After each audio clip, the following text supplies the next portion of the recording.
Hi, we are doing the Iraq War, and before we go any further, I have to show you guys a video. This video was leaked by guess who? WikiLeaks. Leaked this video about the Korean, about the Iraq War. It's in a tab. Oh, gosh.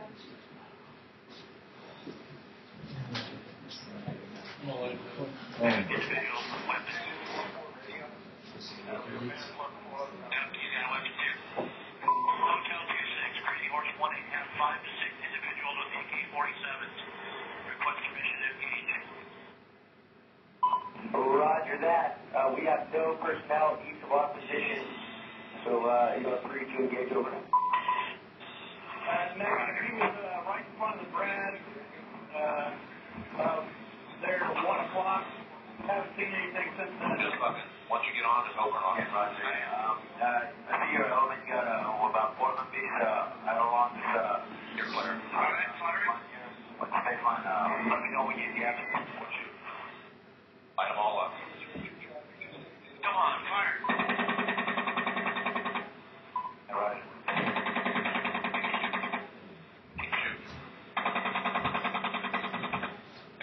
Now talk. Hotel 26, Crazy Horse 18. Crazy Horse 18, this is Hotel 26 on. Roger. Plane, Crazy Horse 18, request permission to engage. Picking up the log. I'm trying to get permission to engage. 18, clear. Come on. Clear. Clear.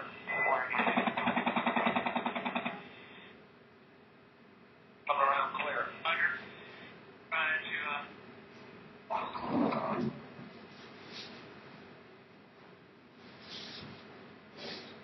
This video was leaked by WikiLeaks, and they shot them because they thought they were playing like. More than keep walking by. One of them has a weapon. Roger, receiver. Cool, see all those people standing. They thought they were holding weapons, but it was actually like cameras. So yeah, this happened. So about the Iraq War. The Iraq War was a conflict between the United States and Iraq.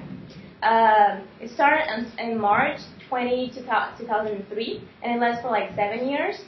So one of the reasons that like we show this video is like to show us like the Iraq War like happened like not a long time ago. It happened in 2003. So it's really recent. So the problem with the Iraq War is that it's pretty complicated because it has like it's not just about like a conflict between like good people and bad people. It's about like you have the United States fighting Saddam Hussein, who was actually fighting Sunnis and Shiites, and you have the Kurds. So it's pretty complicated.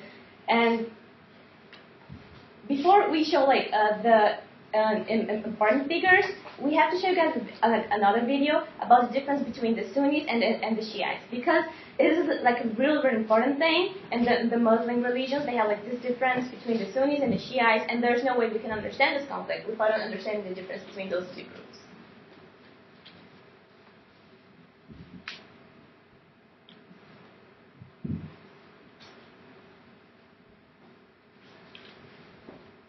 The terms Sunnis and Shiites get thrown around a lot when discussing Middle Eastern conflict. Sometimes it's useful, but most of the time it feels like it's just shorthand for these people hate each other. But with over 1.5 billion Muslims in the world, there's no way they can all be involved in some Hatfields and McCoy-style blood feud. So what's really going on here? Well, first of all, not all Sunnis and Shiites are at war with each other. There are tons of places where they coexist peacefully, like the United Arab Emirates, or Dearborn, Michigan, for example. It's also worth noting that their religions aren't diametrically opposed. In fact, the Sunni-Shiite conflict isn't even really about religion, it's about power. Originally, Muslims were all one group, unified under the Prophet Muhammad. Then, in the year 632, Muhammad died, and Muslims split off into two separate groups. The Sunnis wanted Muhammad's successor to be chosen by his community of followers, while the Shiites wanted the leadership to stay within the Prophet's family. The Sunnis were in the majority, so they chose their new leader to be the Caliph, which is basically the head of state. The Shiites did not recognize this new leader leader, and instead they chose Muhammad's son-in-law Ali as their new imam, which also basically means head of state. That was the main source of divide, and from there things really only got worse. Early on, most of the Shiite imams met violent ends at the hands of the stronger Sunni caliphs, including Imam Ali's son, Hussein, whose beheading is still considered a major holiday for Shiite Muslims. Today, there are numerous Sunni and Shiite militant groups, terrorist organizations, and oppressive governments. Being Sunni or Shiite doesn't necessarily make you a member or even a supporter of those groups, but they're still divided up that way. In fact, every nation with Sunni-Shiite conflicts has large militant groups on both sides, and they all have a history of oppressing one another depending on who's currently in power. Iraq, for example, was run by an oppressive Shiite regime before Saddam, then an oppressive Sunni regime under Saddam, followed by an oppressive Shiite regime once again after Saddam left power. Now the oppressive Sunni militant group ISIS is threatening to take over huge parts of the country. So you can see that the Sunni-Shiite conflicts are more about power, politics, and retribution than actual religion. And truthfully, the words Sunni and Shiite aren't even the best words to use when discussing Sunni-Shiite conflicts. They are way too general. If you're talking about militant jihadists or terrorist networks, but what you really mean is ISIS or Al-Qaeda, just say ISIS or Al-Qaeda. Otherwise, you're including billions of people who aren't even involved and most likely don't share the beliefs of those fringe organizations. If you'd like to learn more interesting information about the world, click now.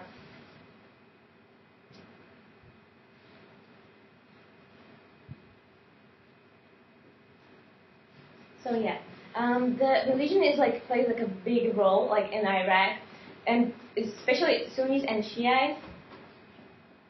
So about major figures, we have George Bush.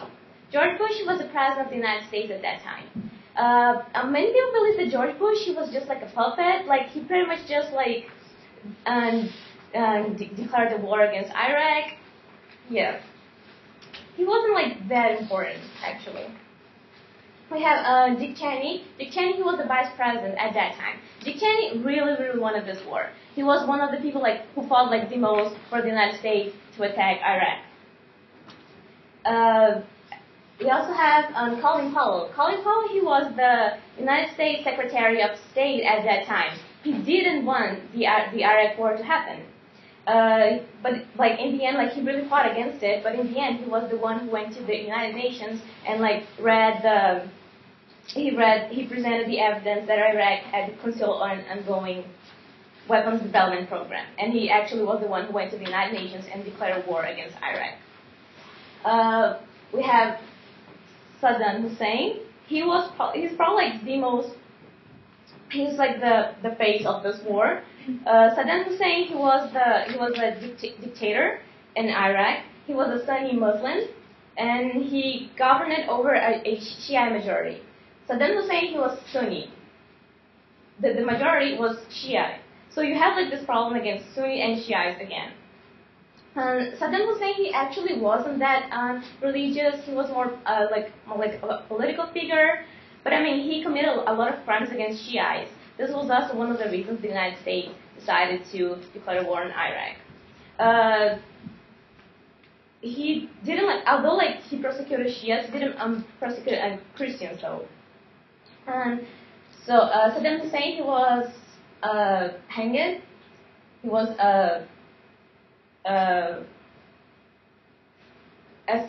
sentenced to death by hanging in 2006. He also was a pretty bizarre figure. He actually commanded a person to write the Quran with his own blood. Yeah, really weird man. And then there's al-Maliki. Al-Maliki, he was the prime minister of Iraq after Saddam Hussein. His government wasn't the best one.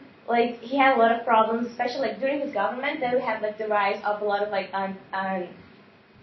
terrorist groups like ISIS. ISIS, which is probably considered to be one of the most successful terrorist groups in the world. They have been committing horrible crimes. They have been beheading people. It is just insane what they have been doing in Iraq.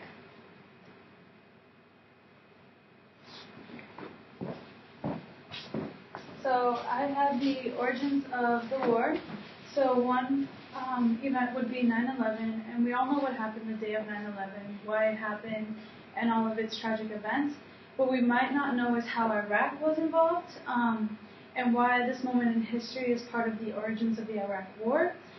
So many believe that Iraq's dictator Saddam Hussein was involved in the terrorist attack. However, what really happened was that Bush and Cheney contributed to a systematic process of picking unreliable intelligence and outright manipulating of evidence to satisfy a political decision that had already been made to change the government and system in Iraq through a war of aggression. So, along with the 9/11, there was weapons of mass destruction. I have a little cartoon, and it's basically making fun of Bush and America. Really, they were accusing Iraq for having all these weapons of mass destruction, but then after the war, they realized Iraq didn't really have anything at all.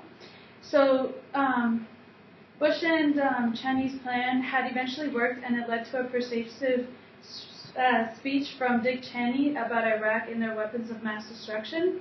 So he stated, "There is no doubt about Saddam Hussein now has weapons of mass destruction. There is no doubt he is amassing them to use against our friends, against our allies, and against us. However, these false claims about Saddam's weapons of mass destruction were nothing major compared to the false claims that Saddam and Al-Qaeda." So a significant amount of Americans believe that Saddam and Al-Qaeda were in cahoots and cooperated in the 9/11 attacks. The reason was simple: the administration told everyone a lie.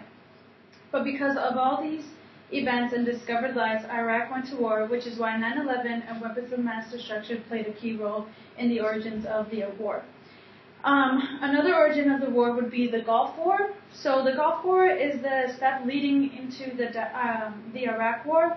What basically had happened is that Iraq invaded Kuwait for oil, and the United Nations then imposed a ban on any trade with Iraq and then told the Iraqis that they must get out of Kuwait. So Iraq responded by cutting ties with Kuwait, but now Saudi Arabia saw Iraq as a big threat, because Saudi Arabia is the world's largest oil-producing country. So this led to the involvement of the United States because they wanted to protect Saudi Arabia. And then, so that was basically the origins of the war. So now we have Abu Ghraib, I believe is how it's pronounced. Abu Ghraib. Oh, sorry? Abu Ghraib. Abu Ghraib. So Abu Ghraib soon became a U.S. military prison, and most of the prisoners were civilians, mostly women and teenagers, whom many had been picked up in random military sweeps and at highway checkpoints. The prisoners were placed in 3 different categories: common criminals, security detainees, suspected high-value leaders of the insurgency against the coalition forces. So Abu Ghraib became the world's most notorious prison, and then America, the military violated the human rights, and the prison, there were weekly execution, torture, and vile living conditions. Some reported listings of wrongdoings would be breaking chemical lights and pouring phosphoric liquid on detainees, threatening male detainees with rape, and using military working dogs to frighten and intimidate the detainees with threats of attack. So all of these acts were a violation of the Human Rights Acts. And then an authority figure who was in charge of Abu Ghraib, his name is Chick Frederick, and he was one of the men in charge of the prison, and he is one of the examples of a military figure that overused his power and dictated the Human Rights Act. So the Army investigators stated that Frederick and his colleagues had not been given any training guidelines that he was aware of. Frederick was far older than his colleagues and was a natural leader. Some examples of his abuse were, on one occasion, he had punched a detainee in the chest so hard that the detainee almost went into cardiac arrest. Now, this is just one man and one example, but this prison was filled with multiple deaths and torture events led by the U.S. military forces. It wasn't just the U.S. that was doing awful things. Iraq also abused their own people, and they had their own violence. So a couple of examples. Abu Ghraib, he was a regular man from Iraq, and he became part of the U.S. My bad. Sorry.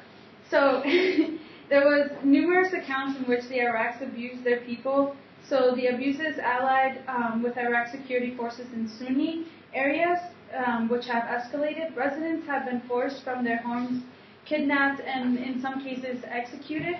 Iraq civilians are being hammered by ISIS as well, and then by pro-government militias in areas they were seized from ISIS. Some examples would be Abu Abed, Mariam, and Abu Siyaf.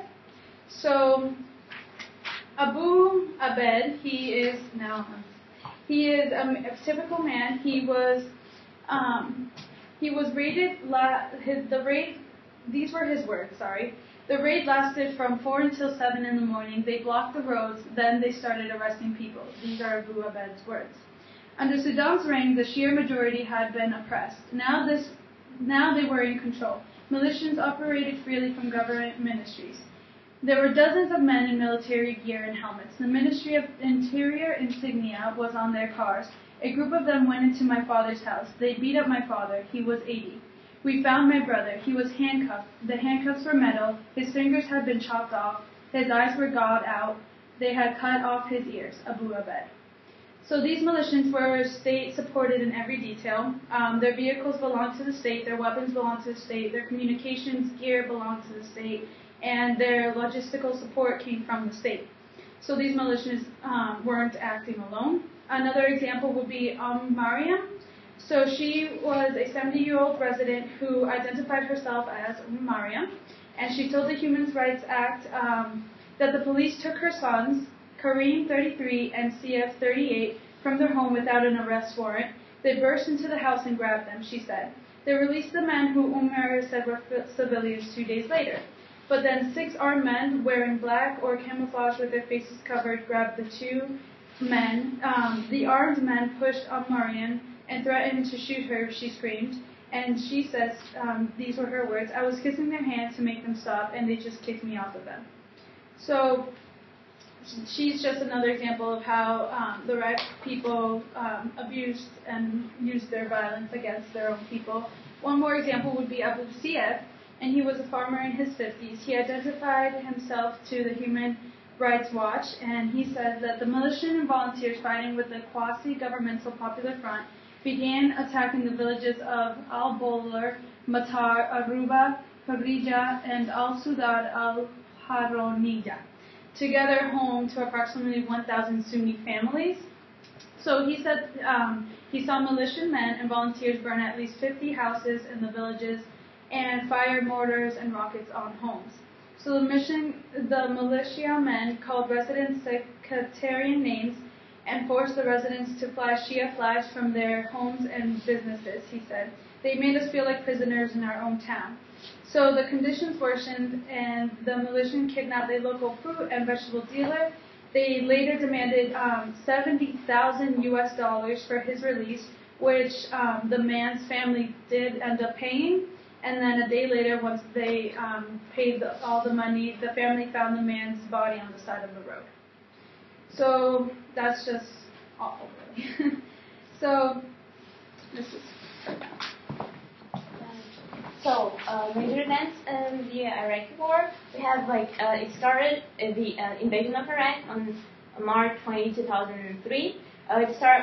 Bush gave Saddam Hussein 48 hours to leave Iraq with his sons. Saddam Hussein didn't, so Bush invaded Iraq. Mission accomplished. Actually, the American troops took 3 months to take Saddam Hussein down. They accomplished it in May 1st, 2003. Just 3 months. It's just absurd. Operation Lightning was an operation where the American military held in order to capture weapons, materials, and people. Kurdistan president elected in June 2005. So the Kurds, they are a group of people. They are like a nation without land. They are a nation. They have their race, but they don't have land. They are not an actual country. And when Saddam Hussein he was took out of power, they actually could have their own nation. So now the Kurds they are independent state. And Al-Qasari Mosque is blown up by Sunnis. It's just like one example of like a Shia mosque that was like blown up by Sunnis. The Baghdad wall was like a wall built to like separate Sunnis and Shiites in Baghdad. And in 2011, finally we have the last troops withdraw because like this was like one of Obama's proposals when he became president.